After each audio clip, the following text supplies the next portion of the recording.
안녕하십니까? 네, 찬양이 너무 은혜가 있는 것 같습니다. 올 한 해는 우리가 말씀에 우리의 운명을 걸고 이 말씀을 통하여 모두가 승리를 체험하는 그런 한 해가 될 수 있기를 간절히 기도합니다. 오늘 말씀은 골로새서 3장 1절에서 17절까지 말씀입니다.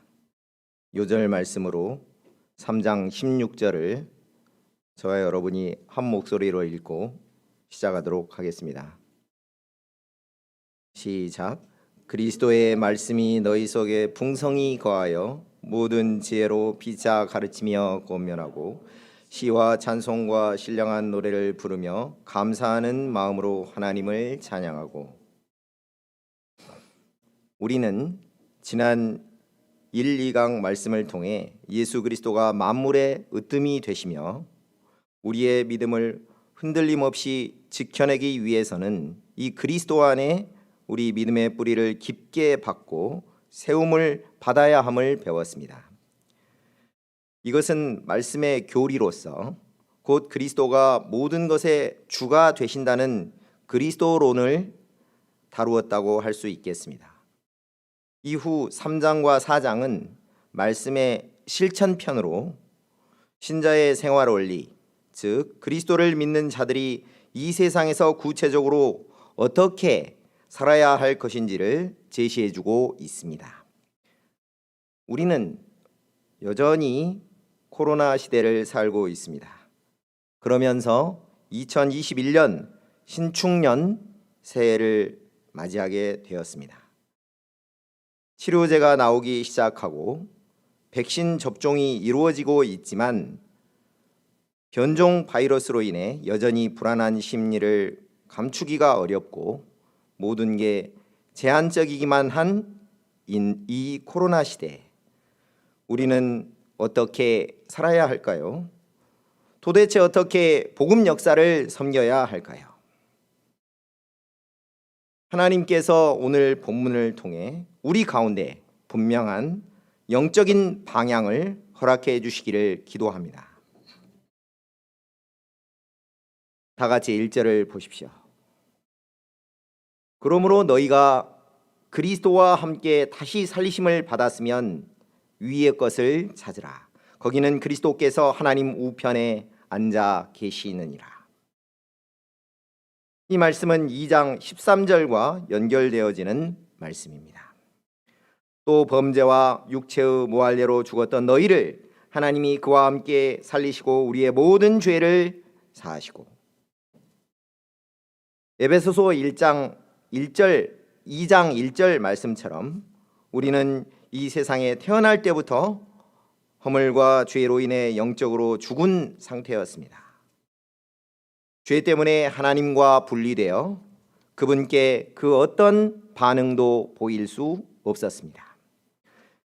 이런 우리를 하나님께서 예수님의 십자가상에서의 죽으심과 부활하심을 통해 다시 살리셨습니다. 이는 이 생명의 근원이 바로 예수 그리스도이심을 말해 줍니다. 이제 우리에게 허락된 새 생명은 예수님께 뿌리를 둔 생명이요, 예수님과 연합된 생명입니다. 이 얼마나 놀라운 은혜입니까? 그리스도와 함께 다시 살리심을 받아 그분과 새로운 생명의 연합을 이루게 된 이 사실이 또 얼마나 감사한 일입니까? 정말 놀랍고 감사한 일이 아닐 수 없습니다. 그렇다면 이렇게 놀랍고도 감사한 은혜를 받은 우리는 과연 어떤 삶을 살아야 마땅합니까? 1절은 말씀합니다. 위의 것을 찾으라. 우리는 과거 영적으로 죽어 있을 때 위의 것에 대한 개념 자체가 없었습니다. 그저 눈에 보이는 세계, 이 땅의 세계가 전부인 것으로 생각하고 그것들만 바라보고 살았습니다. 그러나 이제 위의 세계가 있음을 우리는 알게 되었습니다. 그 세계에는 그리스도께서 하나님 우편에 앉아 계십니다. 그리스도께서 모든 원수를 굴복시킨 후 모든 권세와 통치권을 손에 쥐시고 위엄과 영광으로 관을 쓰신 채 계십니다. 이런 사실을 깨달은 우리는 위의 것을 생각하고 땅의 것을 생각하지 말아야 합니다. 당시 땅의 것 속에는 정욕과 쾌락과 물질만을 추구하는 삶과 같은 세속적인 것뿐만이 아니라 천사 숭배와 또 금식과 율법적인 생활을 추구하는 종교적인 것까지 포함되어 있었습니다. 바울은 세속적인 것들뿐만이 아니라 실상은 사람의 영광과 종교적인 권세 그리고 자기 만족만을 추구하는 종교적인 것들 모두 쫓으려 하지 말고 이 땅에서 천국 백성처럼 살아야만 한다고 말하고 있습니다. 왜 그래야 한다는 것입니까? 이는 우리가 죽었고 우리 생명이 예수 그리스도와 함께 하나님 안에 감추어졌기 때문입니다. 다 같이 3절 말씀을 읽어보겠습니다. 시작. 이는 너희가 죽었고 너희 생명이 그리스도와 함께 하나님 안에 감추어졌습니다. 여기 우리가 죽었다는 것은 우리의 옛 사람이 죽었다는 것을 말합니다. 우리가 언제 죽었습니까? 로마서 6장 6절은 다음과 같이 말합니다. 우리가 알거니와 우리의 옛 사람이 예수와 함께 십자가에 못 박힌 것은 죄의 몸이 죽어 다시는 우리가 죄에게 종노릇 하지 아니하려 함이니. 우리는 예수님이 십자가에 못 박히셨을 때 그분과 함께 못 박혔습니다. 예수님과 함께 옛사람이 죽었고 그와 함께 장사되었습니다. 그가 부활하셨을 때 우리 역시 장차 부활할 것을 꿈꾸며 지금 이 부활의 새 생명을 갖고 살고 있는 것입니다. 바울은 3절 하반절에서 너희 생명이 그리스도와 함께 하나님 안에 감추어졌습니다 라고 말했습니다. 예수님을 통해 얻게 된 새로운 생명이 그리스도와 연합되어서 하나님 안에 감추어져 있다. 이 얼마나 놀라운 사실입니까? 하나님 안에 감추인 것은 절대적으로 안전합니다. 원수 마귀가 아무리 우리의 새 생명을 찾아서 멸하고자 해도 도저히 그렇게 할 수 없습니다. 이는 하나님보다 더욱더 강한 존재란 있을 수가 없기 때문입니다. 우리가 비록 지금은 이 땅에서 살고 있지만 우리의 참 생명은 그리스도와 연합되어 하나님 안에 안전하게 감추어져 있습니다. 이는 정말 안심이 되고 감사한 일이 아닐 수 없습니다. 우리는 이 땅에서 잠시 사는 나그네입니다. 이 땅에서의 삶이 끝나면 우리는 우리의 참된 생명이 있는 하나님께로 가게 됩니다.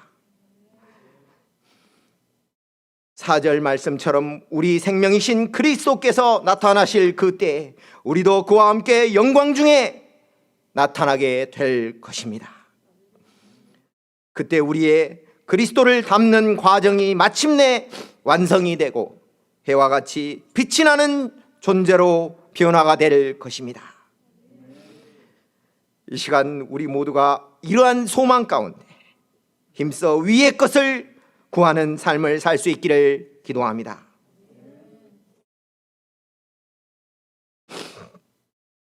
그러면 우리가 위의 것을 구하는 삶을 살기 위해 구체적으로 해야 할 일이 무엇일까요?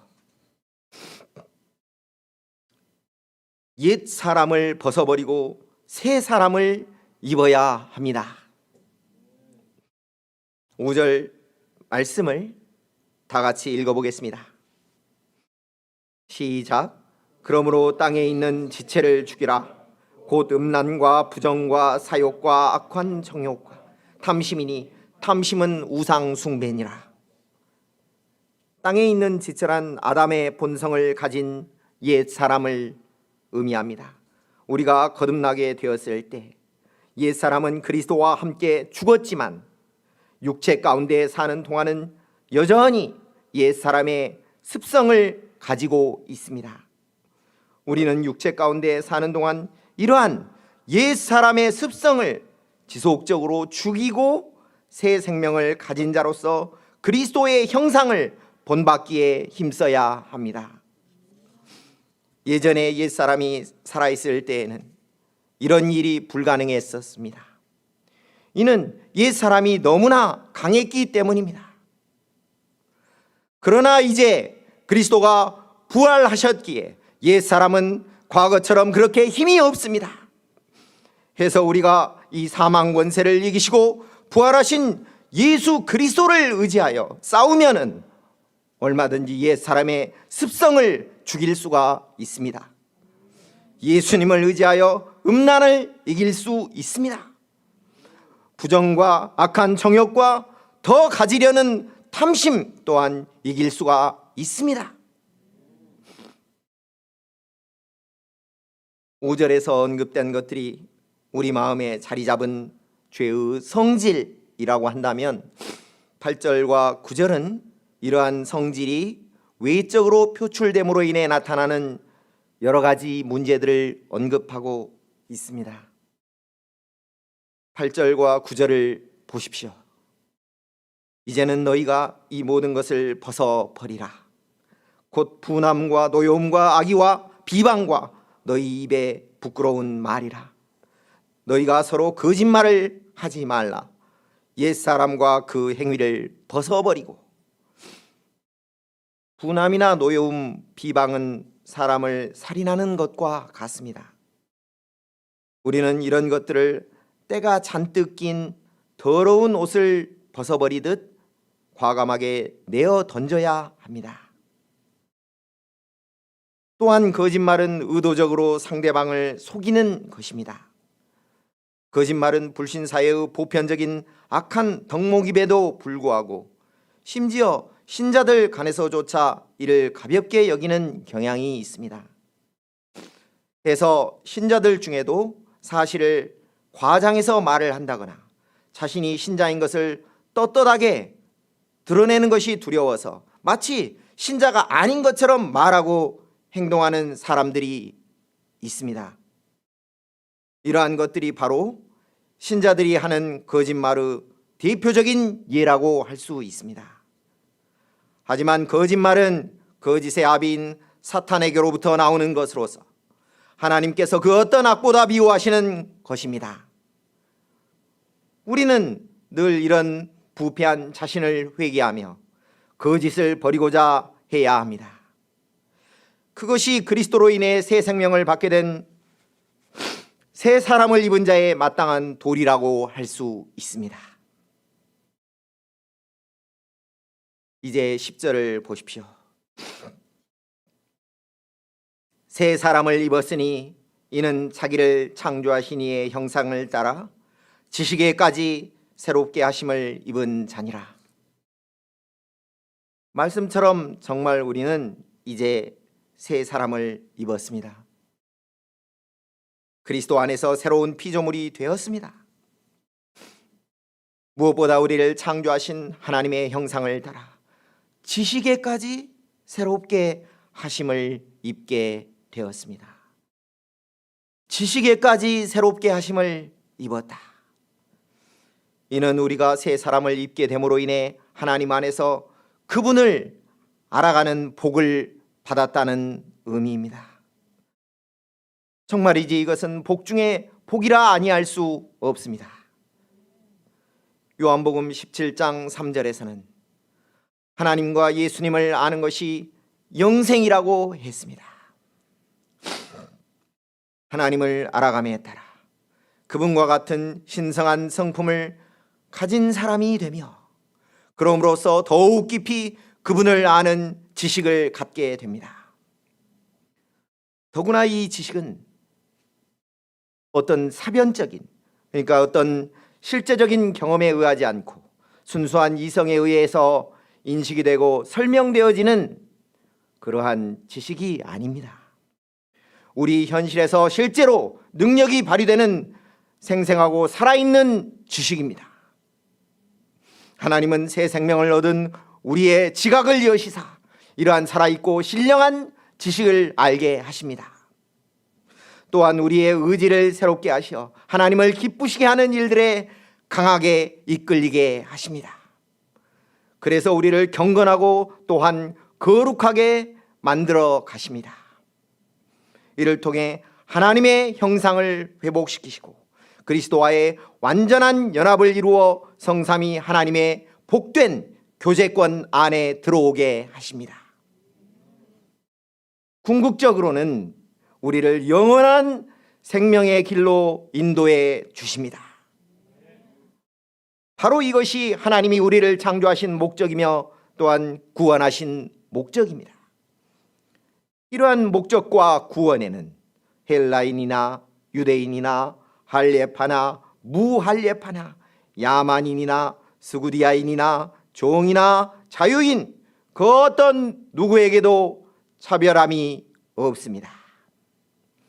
오직 그리스도만이 만유 즉 우주 만물의 주인이시며 모든 자 위에 계시고 그분 안에서 모든 이들이 동일한 천국의 백성들이기 때문입니다.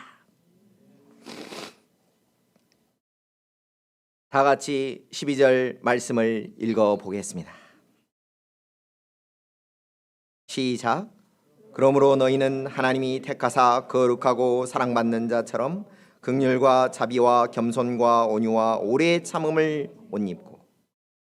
바울은 새 사람을 입은 우리를 하나님께서 택하셨다고 말합니다. 거룩한 자요 하나님께 사랑을 받는 자라고 칭하고 있습니다. 그러면서 거기에 걸맞는 내면으로 우리가 변화되고 새로워져야 할 필요성이 있음 또한 역설하고 있습니다. 먼저는 우리가 거룩하고 하나님의 사랑을 받는 자로서 그에 합당한 긍휼과 자비와 겸손과 온유와 오래 참음의 내면성을 덧입어야만 한다고 말하고 있습니다. 이를 통해 13절 말씀과 같이 서로를 용납하여 피차간에 주께서 우리를 용서하신 것처럼 우리도 서로를 용서해야만 한다고 말하고 있습니다. 무엇보다 그 모든 것 위에 하나님의 사랑을 더함으로 서로 하나가 되라고 역설합니다. 더불어 그리스도께로부터 오는 평강이 우리의 마음을 통제하고 주장하게끔 해야만 한다고 힘주어서 말하고 있습니다. 그러면서 마지막으로 하는 바울의 권면의 말이 무엇입니까? 다 같이 16절을 읽어보겠습니다. 시작. 그리스도의 말씀이 너희 속에 풍성히 거하여 모든 지혜로 피차 가르치며 권면하고 시와 찬송과 신령한 노래를 부르며 감사하는 마음으로 하나님을 찬양하고. 여기 그리스도의 말씀은 성경을 말합니다. 성경은 그리스도에 대해 증언하는 하나님의 말씀입니다. 새 생명을 얻은 신자들의 삶은 한마디로 하나님의 말씀이 그 속에 풍성히 거하도록 하게 하는 삶입니다. 하나님의 말씀이 그 속에 풍성히 거할 때 우리는 모든 지혜로 피차 가르치며 권면할 수 있습니다. 시와 찬송과 신령한 노래를 부를 수도 있습니다. 감사하는 마음으로 하나님을 찬양하게 됩니다. 또 무엇을 하든지 말에나 일에나 다 주 예수의 이름으로 하고 그를 힘입어 하나님 아버지께 감사하게 됩니다. 코로나 시대에 우리에게는 많은 문제들이 있습니다. 제자 양성에 한계를 느끼는 분들이 참으로 많은 게 사실입니다. 학생들이 캠퍼스에 좀처럼 나타나지를 않아 직접 나가 대면하여 전도하는 것에 어려움이 있습니다. 영상으로 1대1을 한다지만 직접 대면해서 하는 것보다 훨씬 더 생동감이나 현장감이 떨어지는 게 사실입니다. 대면해서 깊은 내면의 문제를 긴 시간 이야기하며 돕는 것도 어렵습니다. 예배 또한 현장에서 드릴 때보다 마음이 느슨해지는 것을 완벽하게 차단하기는 어렵습니다. 주의 성전에 잘 나오지를 못하고 집에 있는 시간이 많아지니 영적인 각성 상태를 유지하기 또한 여간 어려운 게 아닙니다. 성전이 아닌 집에서 기도를 하자니 집중이 안 되고 부르짖는 기도 역시 한계가 있는 게 사실입니다. 어떤 선교사님은 관광 가이드 일감이 끊어져 수입이 제로라고 합니다. 자비량을 하기도 너무나 어렵습니다. 또 어떤 분은 몇 개월간 봉쇄를 당하여 집 밖을 전혀 나가지를 못해 정신적으로도 우울해졌다고 합니다. 참 코로나로 인해 고난이 많습니다. 이런 시대에 우리는 과연 무엇을 해야 할까요? 하나님의 말씀이 우울하고 힘든 우리 내면에 풍성히 거하게 해야만 합니다. 어떤 분은 이렇게 말합니다. 하나님의 말씀을 내 마음에 풍성하게 거하게 하는 것과 나의 현실적인 빵 문제 해결이 무슨 상관이 있습니까? 제자 양성을 하기 어려운 상황과 그것이 뭔 상관이 있습니까? 근데 상관이 있습니다. 빵을 주시는 분이 하나님이시오 제자를 세우는 분도 하나님이시기 때문입니다. 시편 34편 10절은 말합니다. 젊은 사자는 궁핍하여 줄일지라도 여호와를 찾는 자는 모든 좋은 것에 부족함이 없으리로다. 구약에 나오는 다윗은 그를 기필코 죽이려는 사울에게 쫓김을 당했습니다. 그는 병력을 모으고 전술을 짜서 원수들과 싸워야만 했습니다. 그러나 그때 그는 무엇을 했습니까? 시편 119편 23절은 말합니다. 고관들도 앉아서 나를 비방하였사오나 주의 종은 주의 율례들을 작은 소리로 읊조렸나이다. 또한 시편 119편 97절은 말합니다. 내가 주의 법을 어찌 그리 사랑하는지요 내가 그것을 종일 작은 소리로 읊조리나이다. 곤란의 때에 현실적인 해결책을 강구하기보다 하나님의 말씀만을 종일 읊조리는 것은 대책이 없는 행동처럼 보입니다. 그러나 그는 종일토록 하나님의 말씀만을 읊조렸습니다. 그때 하나님이 그를 모해하던 자들을 친히 물리쳐 주셨습니다. 많은 분들이 알고 계시는 광주 일부의 한 엘리야 목사님은 화훼농사 사업이 망한 후에 신용불량자가 되었습니다. 이후 막노동을 하며 말씀으로 잃어버린 신앙을 회복하고자 방향을 잡고 투쟁했습니다. 하루 종일 고된 노동으로 피곤했지만 말씀을 읊조리는 것을 절대 게을리하지 않았습니다. 신약 전체를 암송하고 급기야 구약까지 성경 전체를 암송하고자 도전했습니다. 그런데 하나님은 말씀만 읊조렸던 그에게 화훼농사 자금으로 대출받았던 빚 3억을 단숨에 탕감받는 은혜를 체험하게 해주셨습니다.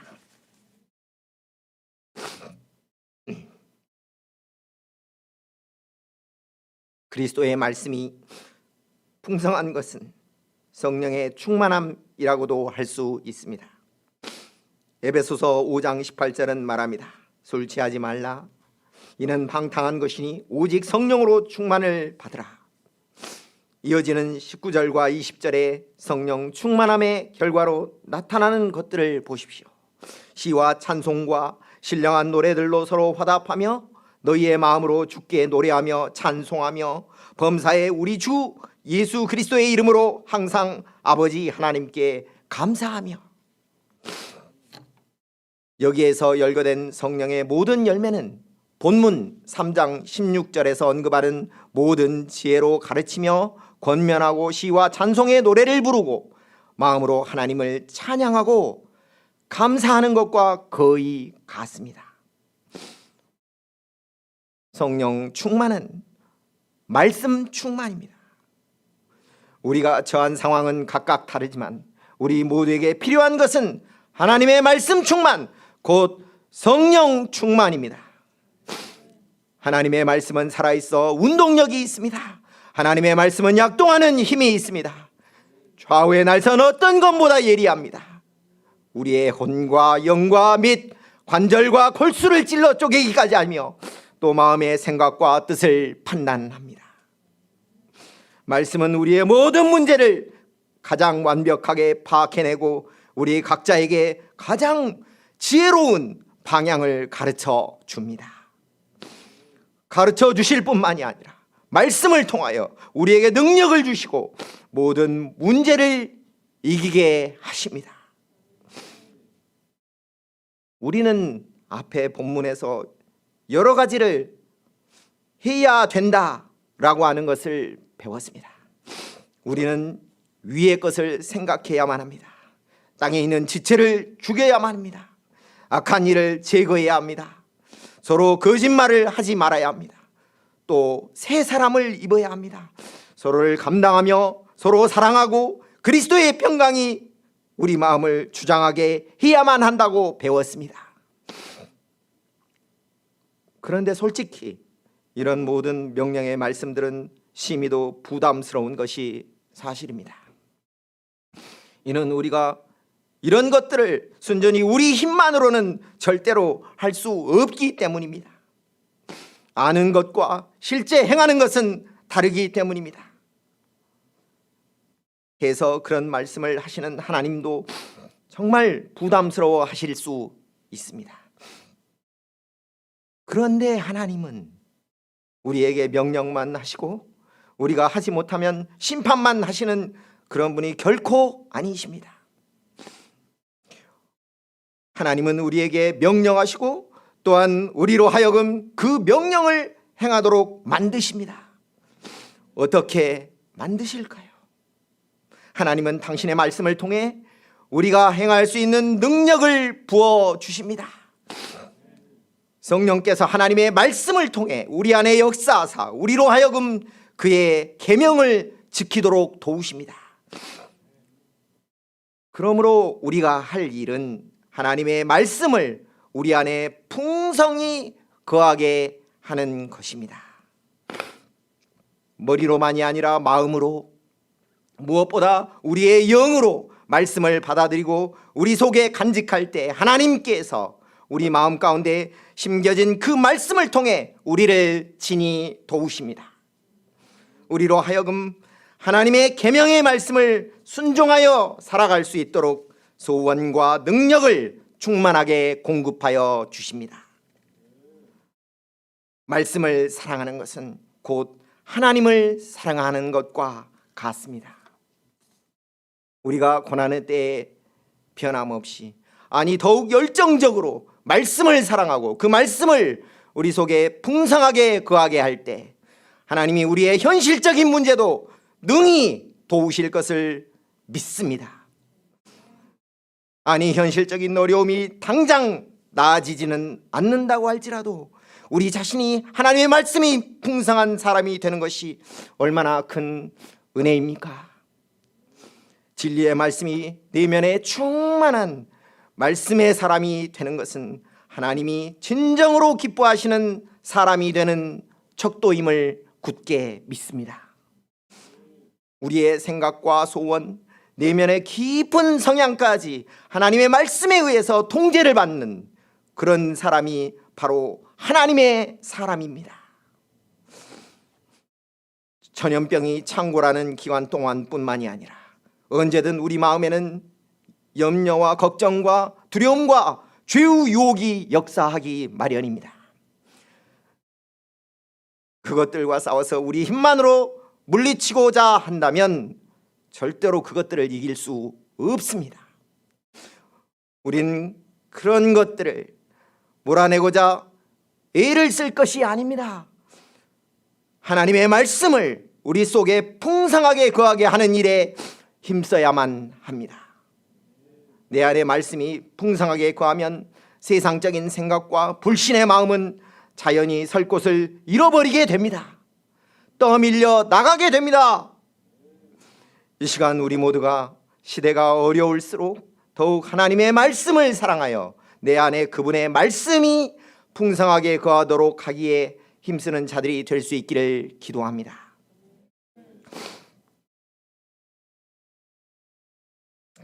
내 안에 말씀이 풍성하게 거하게 하는 데에는 여러 가지 방법들이 있을 수 있습니다. 먼저는 성경을 읽는 것입니다. 그냥 읽는 것이 아니라 주야로 깊이 묵상하며 읽는 것입니다. 성경 묵상에는 엄청난 복이 있습니다. 말씀 묵상의 좋은 방법 중에 하나는 말씀을 암송하는 것입니다. 말씀을 암송하기 위해서는 적어도 20-30번 소리를 내어 읽어야 합니다. 그런 가운데 깊이 묵상이 됩니다. 그 외에 매일 일용할 양식 말씀을 깊이 써먹는 것도 내 안에 말씀을 풍성하게 거하게 하는 방편이라고 할 수 있습니다. 어떤 분은 양식 말씀을 마음에 깊이 새기고자 동일한 말씀을 하루 3번 묵상하는 분도 있다고 합니다. 이에 더하여 1대1을 할 때 그냥 대강 해설서만을 보고 해주는 것이 아니라 한 팀의 1대1을 하더라도 깊이 연구하고 소화해서 양들에게 해주는 것, 팀원들에게 해주는 것,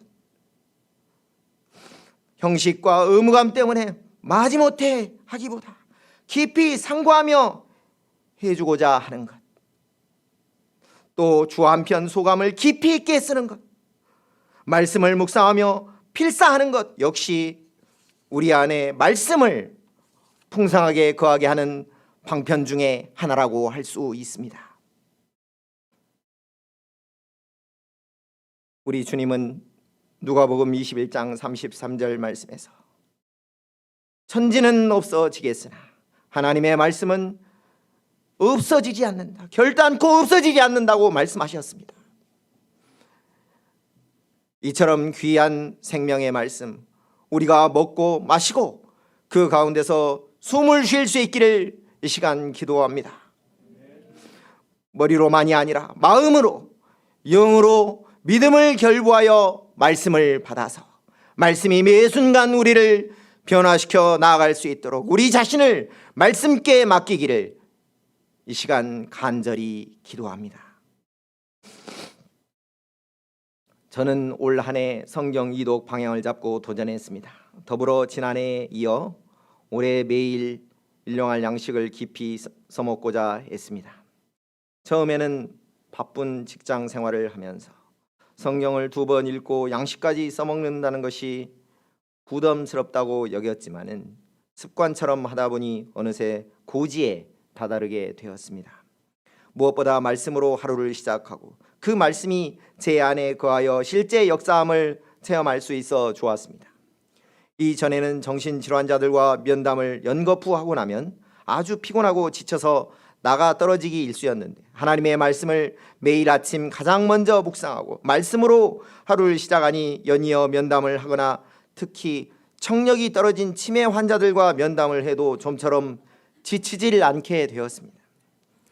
이상하리만치 삶에 생동감이 넘쳤습니다. 그런데 제겐 이러한 생동감 있는 삶의 걸림돌이 한 가지 있었습니다. 그것은 바로 아이들의 장래 문제로 인한 근심과 염려와 걱정이었습니다. 우리 아이들은 왜 다른 집 아이들처럼 착착 입시에 합격하지 못할까 생각할 때 마음이 우울하고 착잡했습니다. 다른 문제는 다 잘 들어주시면서 유독 아이들 문제만큼은 응답이 더디신 하나님께 소리한 심정이 들었습니다. 하나님은 이런 제게 오늘 말씀을 맡겨주셨습니다. 하나님은 참고 말씀으로 받은 윤모세 선교사님의 메시지 내용 중 소감을 통해 은혜를 받게 해주셨습니다. 선교사님은 코로나 기간 중 말씀 읽기와 암송에 온 힘을 쓰셨다고 했습니다. 약 8개월여 동안 약 3,000구절의 말씀 암송을 통해 하나님의 말씀이 그분의 심령에 거하게 되어 거하게 하되 더욱 풍성히 거하게 하기에 힘을 쓰셨다고 했습니다. 이를 통해 그분은 거의 모든 상황 속에서 하나님의 말씀이 먼저 떠오르고 그 말씀의 기초에 사고하게 되셨다고 했습니다. 더불어 많은 도전과 시련 가운데서도 그분의 마음엔 하늘의 기쁨이 넘치게 되셨다고 했습니다. 저 역시 말씀 통독과 매일 양식을 깊이 써먹는 것을 통해 말씀이 제 마음에 거하게 하기에 힘썼던 것이 사실입니다. 그러나 선교사님처럼 거하게 하되 풍성히 거하게 하기에는 힘쓰지를 못했습니다. 말씀을 암송하여 저의 거의 모든 삶에 실제로 적용하지는 못했습니다. 그래야 할 때 말씀을 통독하고 양식을 써먹긴 했지만 그것은 그냥 형식과 의무일 뿐 실제 제 삶에 점차 아무런 영향력을 발휘할 수 없게 되었습니다. 이 시간 다시금 제가 제 안에 말씀을 풍성히 거하게 하기에 힘쓰는 자가 되기를 소망합니다. 말씀을 통독할 뿐만이 아니라 이전에 로마서 8장, 또 베드로후서 3장, 고린도전서 15장, 히브리서 11장 등을 암송했던 것처럼 다시금 말씀을 암송함으로 거의 모든 실제 삶 속에서 말씀이 떠오르고 그 말씀이 저의 삶을 완전히 지배하게끔 하기에 힘쓰는 자가 될 수 있기를 기도합니다. 이를 통해 말씀과 성령이 충만하여져서 현실의 한계 상황과 모든 염려와 근심을 극복하고 뛰어넘는 믿음의 사람으로 거듭날 수 있기를 이 시간 간절히 기도합니다. 결론적으로 하나님은 모든 것을 아시고 모든 것을 주관하십니다. 현실만 보면 염려와 걱정과 두려움과 낙심이 몰려올 수밖에 없습니다. 이런 가운데 하나님은 우리 속에 말씀이 풍성히 거하게 하기를 원하십니다. 그리하여 하나님께 감사하며 믿음으로 살기를 원하십니다. 새해에는 우리 각자가 우리 공동체 가운데 우리 각자와 우리 공동체 가운데 하나님의 말씀이 풍성하게 거하기를 기도합니다. 말씀을 깊이 공부하여 한 말씀을 깊이 마음에 새김으로 말씀이 우리 각자의 삶을 완전하게 지배하는 삶, 이를 통해 상황과 형편에 매이지 않고 승리를 체험하는 우리네 삶이 될 수 있기를 이 시간 간절히 기도합니다. 다 같이 16절 말씀을 읽고 기도하고 마치겠습니다. 시작. 그리스도의 말씀이 너희 속에 풍성히 거하여 모든 지혜로 피차 가르치며 권문하고 시와 찬송과 신령한 노래를 부르며 감사하는 마음으로 하나님을 찬양하고. 하나님 아버지, 오늘 말씀을 통해 은혜와 방향을 주셔서 감사합니다. 우리 마음에는 현실적인 염려와 걱정과 두려움과 또한 낙심이 드리워져 있습니다. 있지만 이를 극복하게 하여 주시옵소서. 우리 마음에 하나님 당신의 말씀이 풍성하게 거하게 하심으로 말미암아 성령이 충만하여져서 이를 극복하게 해 주시기를 기도합니다. 이를 통해 하나님께 매 순간 감사하며 믿음으로 사는 올 한 해가 되게 도우시기를 이 시간 간절히 기도합니다. 말씀 주셔서 감사하며 예수 그리스도의 이름으로 기도합니다. 아멘.